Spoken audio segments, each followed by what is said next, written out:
Hello everyone, welcome to Freehandly Made AU My Autistic Life. My name's Nisi and we are here in Big Sky, Montana hanging out.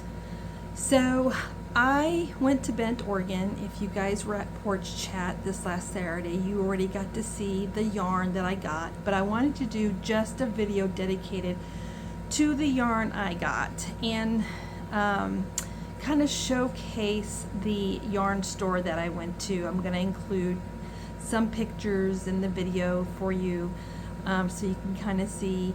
I didn't do a video inside the yarn store because well, I was on a family vacation and I wanted to keep the vacation, you know, a little private. It wasn't, I didn't want to film in the store because I didn't want to feel like I was on the job, I guess.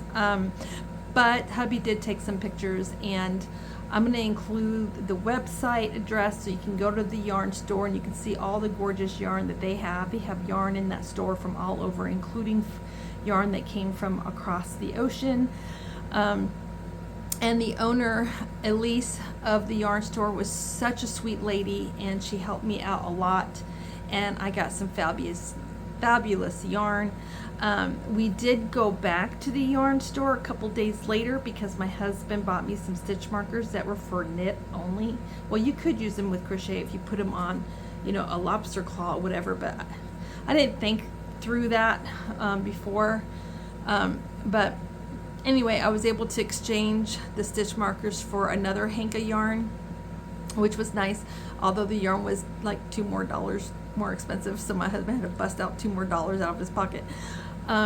But while we were there Saturday returning that item, I got to meet Salen Baca, and I just want to say that Salen Baca is the sweetest person. She's so down to earth. I just loved her. I mean, I liked her to begin with, but I like her even more now because she's just such a graceful, friendly person. And she is the founder of the American Crochet Association, and I will include the links for that in the description as well, so you guys can go check out all the things that she offers, because she offers a lot. Anyway, she was like, you should join us every Saturday. We meet here and we pick a project and we learn crochet and we do this project. I'm like, oh, I'm so wish I could do that. Selena said, but I live in Montana.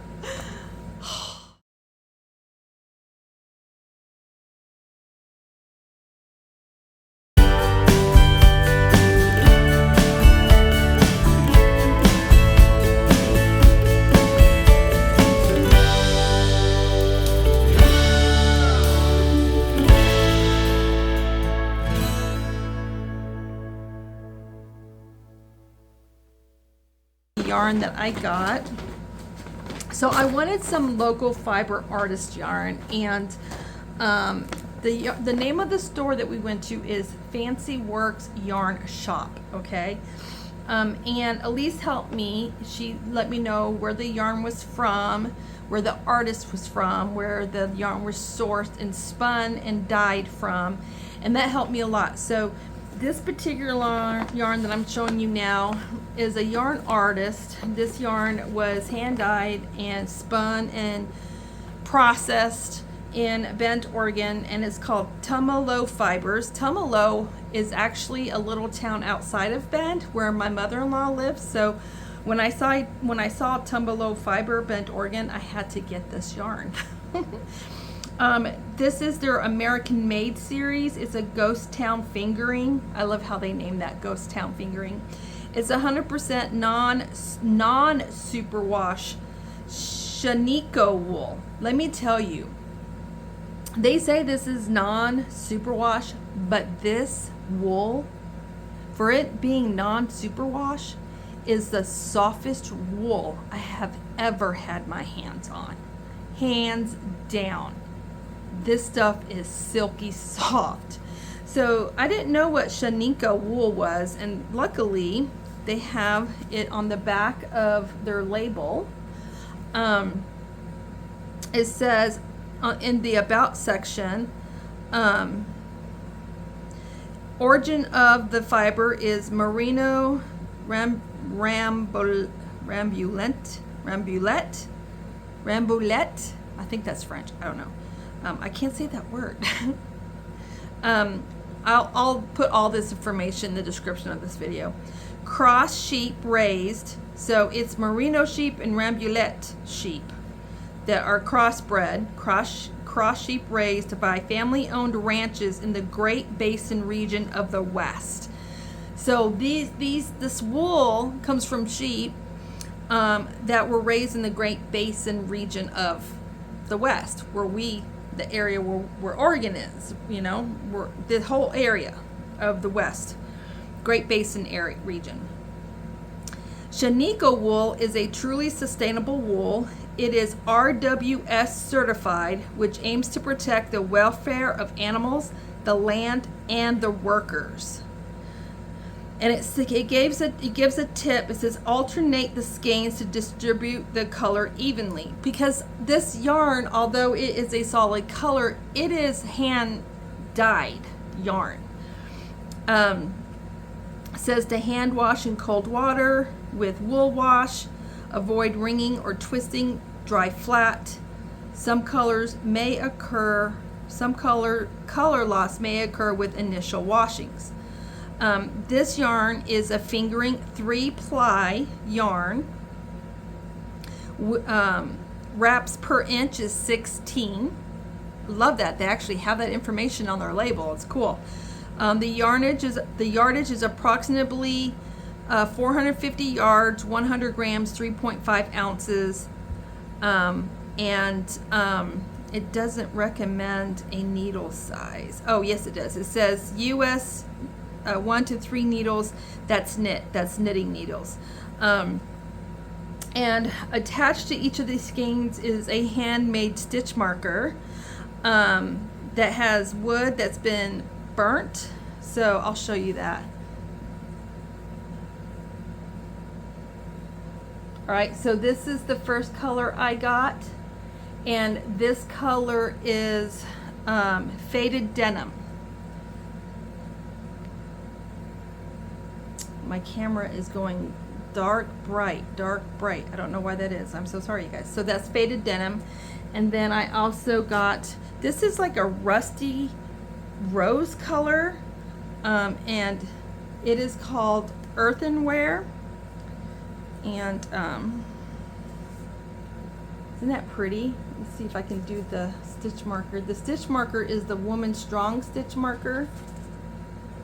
If I can get her to flip over, she's being difficult. Here we go. Isn't that a cool stitch marker? Come on, production. It's so cool. But isn't that a gorgeous color? It's gorgeous. It's like a rusty rose pink, kind of. It's really beautiful. I really liked it. This next color I got is Honey Child. I love the name of that, Honey Child. And then the stitch marker is a sweater. This is the stitch marker. It's a sweater. That's a beautiful gold color. And then the last one I got of this series is Sand Dunes. It's a nice neutral color. No, it's just so pretty. So with these 4 colors, let me hold them all up so you guys can see my color scheme. There's my color scheme. I am going to be making a scrap granny shirt with this, and it's supposed to be a short sleeved shirt, but I don't know. I may make it into a scrappy granny sweater. I'm not sure. It just depends if I have enough yarn. It's $4.50. I'm definitely gonna have to use, I'm probably gonna use a 5mm hook so that it's nice and drapey. So I don't know, we'll see. We'll see what happens. And I may just make the shirt. I got the pattern for the Scrappy Granny t-shirt on Ravelry. And I'll include that information in the description below this video. So the next 3 that I got is a fiber artist in Portland, Oregon, and I got excited about that because my friend Mara lives in the Portland, Oregon area. And they had this colorway that reminded me of sunflowers instantly. And I had said that to Elise, and she agreed. She's like, that does look like sunflowers. And I had to get it. This is by Knitted Wit, and this is a sock weight yarn. This yarn is 80% superwash merino with 20% nylon. It is 4 ounces. The yardage is 420 yards. It is rated a number 1. And they named all their yarn, their colorways, after a national forest. And this particular colorway was named after Gifford Pinchot National Forest. Gifford Pinchot National Forest. Pinchot? I am totally butchering the name, but I mean, we all know Nisi don't know how to say words. Anyway, so and each of these yarn dyers have their own website, and I will include all of that information for you. But look at this gorgeous yarn. Look how gorgeous that is. That is so pretty. I want to make a wearable with this. I just don't know what kind of wearable, and I need to pick a stitch that's really going to let this yarn shine. I want the yarn color to be the star of the show, not the stitch. So it needs to be a simple stitch. So I will be on the hunt on YouTube and Ravelry for some kind of pattern where this yarn will be the star of the show. If you have a pattern suggestion of a wearable, let me know. So this is really beautiful yarn. So I have 3 of these. It's just gorgeous. So that was my yarn, you guys. That's really all I have for you guys today. I finished the spa set that I made for a special friend of mine, and that's going out in the mail this week. I am starting another spa set with this yarn for the winner, the person who won my donation gift during Zach's birthday live. And I've already contacted that person and let him know that I would get started whipping up their spa set when I got back from vacation. So I will be starting this tonight. And then after that, I'm going to be starting my mother's raccoon. Dawn Yarn Doll sent me eyelash yarn to incorporate with the raccoon. She sent me some black and some silver. She also sent me some other. She sent me a lot of red, a lot of green. And I'm going to use those colors, and blue, a lot of blue. I'm going to use those 3 colors, and whatever else I have left after doing the raccoon, I'm going to use that yarn to make sensory squares. Sherry Knowles sent Little Man a sensory square. It was really cool. You can see that sensory square in the last video that I actually uploaded that has the title Happy Mail, Surprise Happy Mail. I got Surprise Happy Mail. I think that's what it's labeled as. You can see that sensory square in there. So thank you, Sherry Knowles. My son loves that. He loves that thing. He loves it. And my son was like, Mom, we need some of these for my school. And so I'm going to make some up. And I'll be doing that here in the month of August. I'll try to do like maybe 1 a week if I can. The goal is to make 6 of them. 3 for the elementary side and 3 for the middle school side.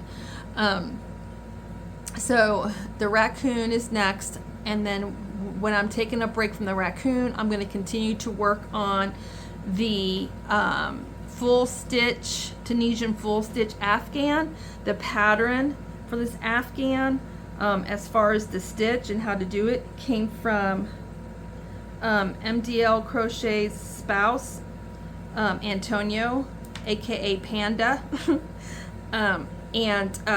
It was very well written. I had no issues following what I needed to do, and all I did was I just added color changes. His pattern was just a solid color throughout the whole blanket. I made my blanket a little wider. I'm making my blanket a little wider, and I'm doing color changes. I'm making my blanket striped. That's the only change I made with that pattern. But this is it. This is where I'm at so far. So I'm finally getting to the repeating of the colors now. I'm done with the green and the second burnt, or actually this is rust, and I'm working on the cream, and then the gold will come next, and then that brown that's like I think it's called caramel will come next. It's caramel or toffee, one of the two. Anyway, and this is going to be for an older kid for the Mountain State Children's Home. So there is that. So that's what I'm working on. And then once I get done with these, I'll share what other projects that I start. I got a lot of things I want to do and very little time because, as you guys know, I work. So I have been coming along nicely. This is coming along a little slowly, just because I want to make sure my tension looks good, it's even, and I'm still getting used to doing Tunisian, but I really do enjoy Tunisian. I'm enjoying it a lot, and I can't wait to do other things with Tunisian. I may do something in Tunisian with this, actually. We'll see. I was thinking maybe the Tunisian honeycomb stitch, and I think I might get up with Michael and ask him, hey, this is how much yardage I have. You know, how big of a rectangle can I make with this, do you think? The honeycomb, Tunisian honeycomb stitch doesn't use as much yarn as a lot of the other Tunisian stitches because you don't go through that huge return pass situation, I think is what I was told. So we'll see what happens. That's all I have. You guys have a great new week. I'm going to be busy at work. I'm working again an extra hour a day, so I don't have to pull a Friday. I got a major project, very important, that I need to try and finish for my boss. So I'm going to be pulling some extra hours. So I'm going to be really tired. So I don't know how much I'll get done this week, but I'll share with you whatever it is I get done. And so far, I still plan to do porch chat this coming Saturday. As far as the members live, it will be sometime in August. Cross your fingers. If I do have a members live in August, it's not going to be on a Friday, unless the weather's bad, because I promised my son for the rest of his summer vacation, I would take him to do something every Friday. That's always been our routine, and I don't want to change that. So that means I'm going to have to squeeze in a members live sometime during the week at some point, and that means I'll have to go whenever I can go. And if it ends up being when somebody else is live, I'm sorry. There's always the replay. You don't have to come watch the members live. You can always catch it on replay, but I will try my best not to do that. It's just there's so many of us. It's getting harder and harder and harder not to do that. So we'll see what happens. Summertime is a very busy time for us over here, and I just have my limits as to what I'm willing to give up for YouTube. And I will say my vacation, my 1 week away, my 7 days away from YouTube was very much needed. I was able to sit back, get away from YouTube, figure out, okay, what's really important? Where should my priorities really be lying at right now? And I did realize that I was sacrificing some things I shouldn't have just for YouTube. And I mean, I could continue to do that, but I'm not going to do that. I just have things that are here in the living realm that are a little more important. I also want to start taking some crochet courses through the American Crochet Association, which means that's going to take me off YouTube a lot, being able to watch everybody. So you'll see a little less of Nisi once I start doing those courses. I don't plan to start doing those courses though until like September, maybe October. So we'll see how that goes. Anyway, so yeah, there's a lot going on. But I will still try to do porch chat every Saturday morning at 10 a.m. because I know we all enjoy porch chat. You guys take care, hug a family member, love on each other, be kind, and just remember that you are all so much appreciated. Thank you for watching my videos. Thank you for coming in and watching the lives. You guys have much better things to do than to be watching me. So you spending any time with me, it's been a pleasure. And I'll see you guys again very, very soon. Bye, everybody. Always remember, dare to be you, dare to be different. Love from Montana. Bye, everybody.